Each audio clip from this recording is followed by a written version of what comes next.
Der sad en mor hos sit lille barn. Hun var så bedrøvet, så bange for, at det skulle dø. Det var så blegt. De små øjne havde lukket sig. Det trak så særligt vejret, og imellem et dybt drag, ligesom om det sukkede. Og moren så endnu mere sorgfuld på den lille sjæl. Der bankede det på døren, og der kom en fattig, gammel mand, svøbt ligesom i et stort hestedækken, for det varmer, og det trængte han til. Det var jo kold vinter. Alting udenfor lå med is og sne, og vinden blæste, så det skar i ansigtet. Og da den gamle mand rystede af kulde, og det lille barn sov et øjeblik, gik moren hen og satte øl i en lille potte ind i kakkelovnen, at kunne varmes til ham. Den gamle mand sad og vuggede, og moren satte sig på stolen tæt ved ham, så på sit syge barn, der trak vejret så dybt, og løftede den lille hånd. Tror du ikke nok, at jeg beholder ham? Sagde hun. Vor Herre vil ikke tage ham fra mig. Og den gamle mand, det var døden selv. Han nikkede så underligt. Det kunne lige så godt betyde ja som nej. Og moren så ned i sit skød, og tårerne løb ind over kinderne. Hendes hoved blev så tungt. I 3 nætter, og der havde hun ikke lukket sine øjne. Og nu sov hun. Men kun et øjeblik, så for hun op og rystede af kulde. Hvad er det? Sagde hun og så til alle sider. Men den gamle mand var borte, og hendes lille barn var borte. Han havde taget det med sig. Og hen i krogen snurrede og snurrede det gamle ur. Det store blylod løb lige ned til gulvet. Bum. Og så stod også uret stille. Men den stakkels mor løb ud af huset og råbte på sit barn. Derude midt i sneen sad en kone i lange, sorte klæder. Hun sagde, døden har været inde i din stue. Jeg så, han skyndte sig bort med dit lille barn. Han går stærkere til end vinden. Han bringer aldrig tilbage, hvad han tog. Sig mig blot, hvad vej han gik, sagde moren. Sig mig vejen, og jeg skal finde ham. Jeg ved den, sagde konen i de sorte klæder. Men før jeg siger den, må du først synge for mig alle de viser, du har sunget for dit barn. Jeg holder af dem. Jeg har hørt dem før. Jeg er natten. Jeg så dine tårer, mens du sang dem. Jeg vil synge dem alle. Alle, sagde moren. Men stands mig ikke, og jeg kan nå ham, og jeg kan finde mit barn. Men natten sad stum og stille. Der vred moren sine hænder, sang og græd. Og der var mange viser, men endnu flere tårer. Og så sagde natten, gå til højre, ind i den mørke grænskov. Der så jeg døden tage vej med dit lille barn.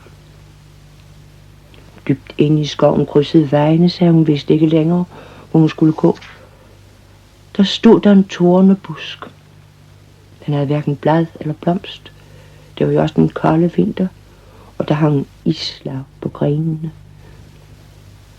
Har du ikke set døden gå forbi med mit lille barn? Jo, sagde tornebusken. Men jeg siger da ikke, hvilken vej han tog, uden at du først vil varme mig op ved dit hjerte. Jeg fryser ihjel. Jeg bliver til bare is. Og hun trykkede tornebusken til sit bryst så fast, for den ret kunne opvarmes. Og tornene gik lige ind i hendes kød, og hendes blod flød i store dråber. Men tornebusken skød friske, grønne blade, og der kom blomster på. i den kolde vinternat. Så varmt var der ved en bedrøvet mors hjerte. Og tornebusken sagde hende vejen, som hun skulle gå. Der kom hun til en stor sø, hvor der hverken var skib eller båd. Søen var ikke frosset nok til, at den kunne bære hende, og heller ikke åben og lav nok, da hun kunne være igennem, og over den måtte hun, ville hun finde sit barn. Så lærte hun sig ned for at drikke søen ud. Og det var jo umuligt for et menneske. Men den bedrøvede mor tænkte, at der dog kunne ske et mirakel. Nej, det går aldrig, sagde søen. Lad os to hellere se og blive enige. Jeg holder at samle på perler, og dine øjne de klareste, jeg har set. Vil du brede dem ud til mig, så skal jeg bære dig over til det store drivhus, hvor døden bor og passer blomster og træer. Hver af dem er et menneskeliv. Hvor giver jeg ikke for at komme til mit barn, sagde den forgrædte mor. Og hun græd endnu mere, og hendes øjne sank ned på havsens bund og blev 2 kostbare perler. Men søen løftede hende, som om hun sad i en gynge, og hun fløj i en svingning til kysten på den anden side, hvor der stod et milebredt underligt hus. Man vidste ikke, om det var et bjerg med skov og huler, eller om det var tømret op. Men den stakkels mor kunne jo ikke se det, for hun havde grædt sine øjne ud. Hvor skal jeg finde døden, som gik med mit lille barn, sagde hun.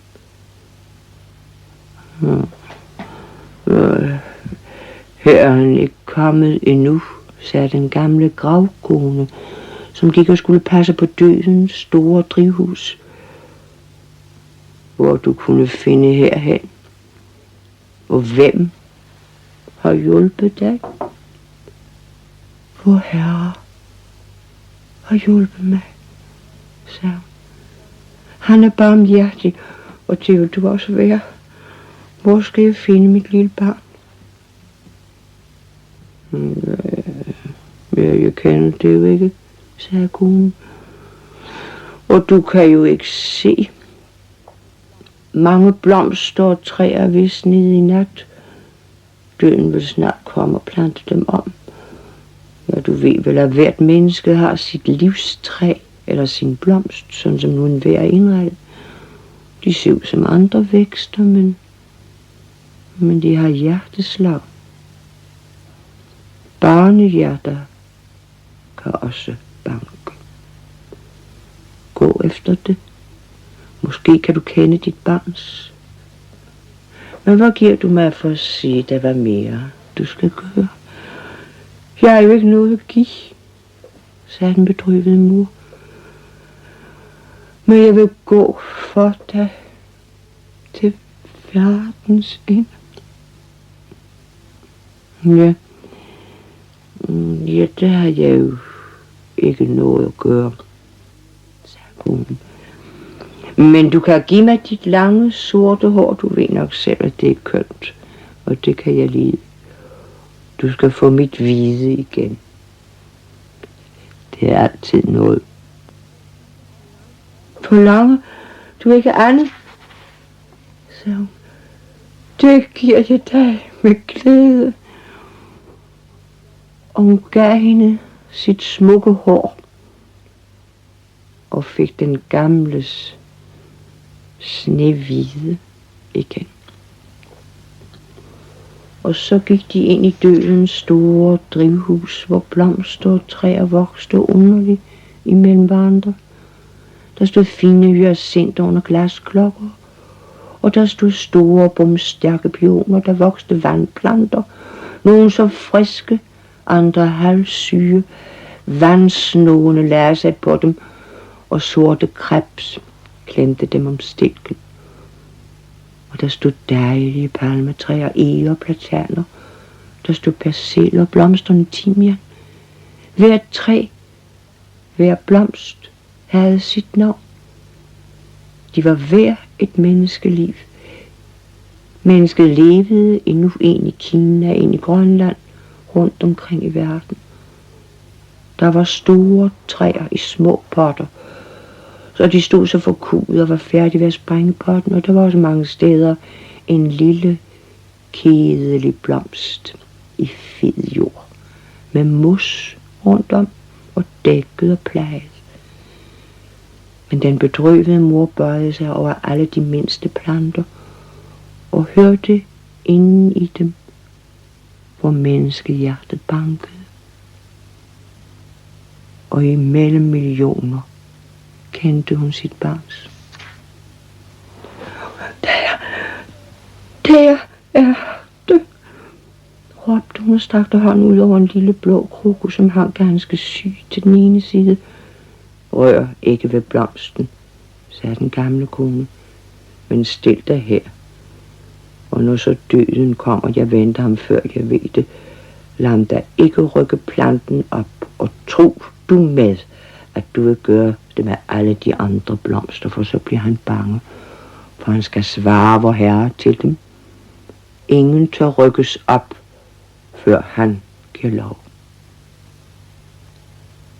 Med et susede det iskoldt igennem salen, og den blinde mor kunne mærke, at det var døden, der kom. Hvor har du kunnet finde vej herhen, spurgte han. Og hvor kunne du komme hurtigere end jeg? Jeg er en mor, sagde hun.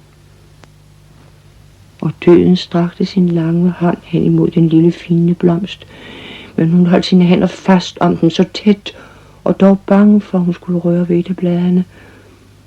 Der blæste døden på hendes hænder, og hun følte, at det var koldere end den kolde vind, og hendes hænder faldt matte ned.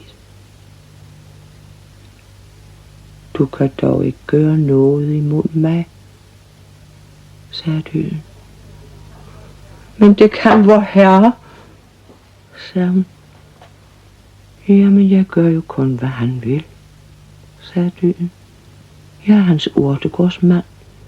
Jeg tager alle hans blomster og træer og planter dem ud i den store paradisets have i det ubekendte land.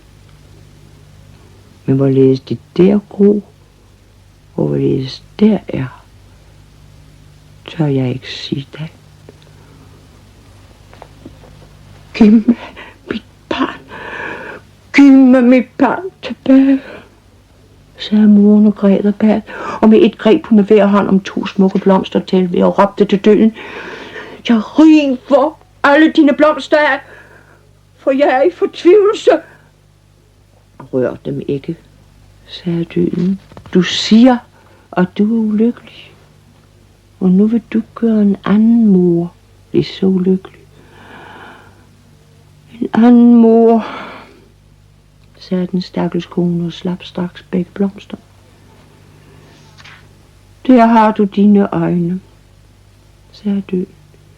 Jeg har fisket dem op af søen, de skinnede så stærkt, jeg vidste ikke, at det var dine. Tag dem igen. De er nu klarere end før. Se så ned i den dybe brønd tæt ved.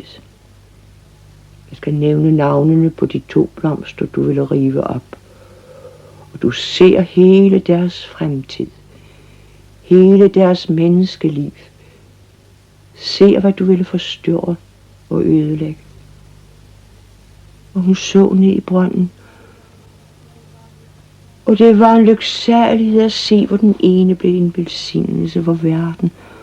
Se, hvor med en lykke og glæde, der udfoldede sig rundt om. Og hun så den andens liv.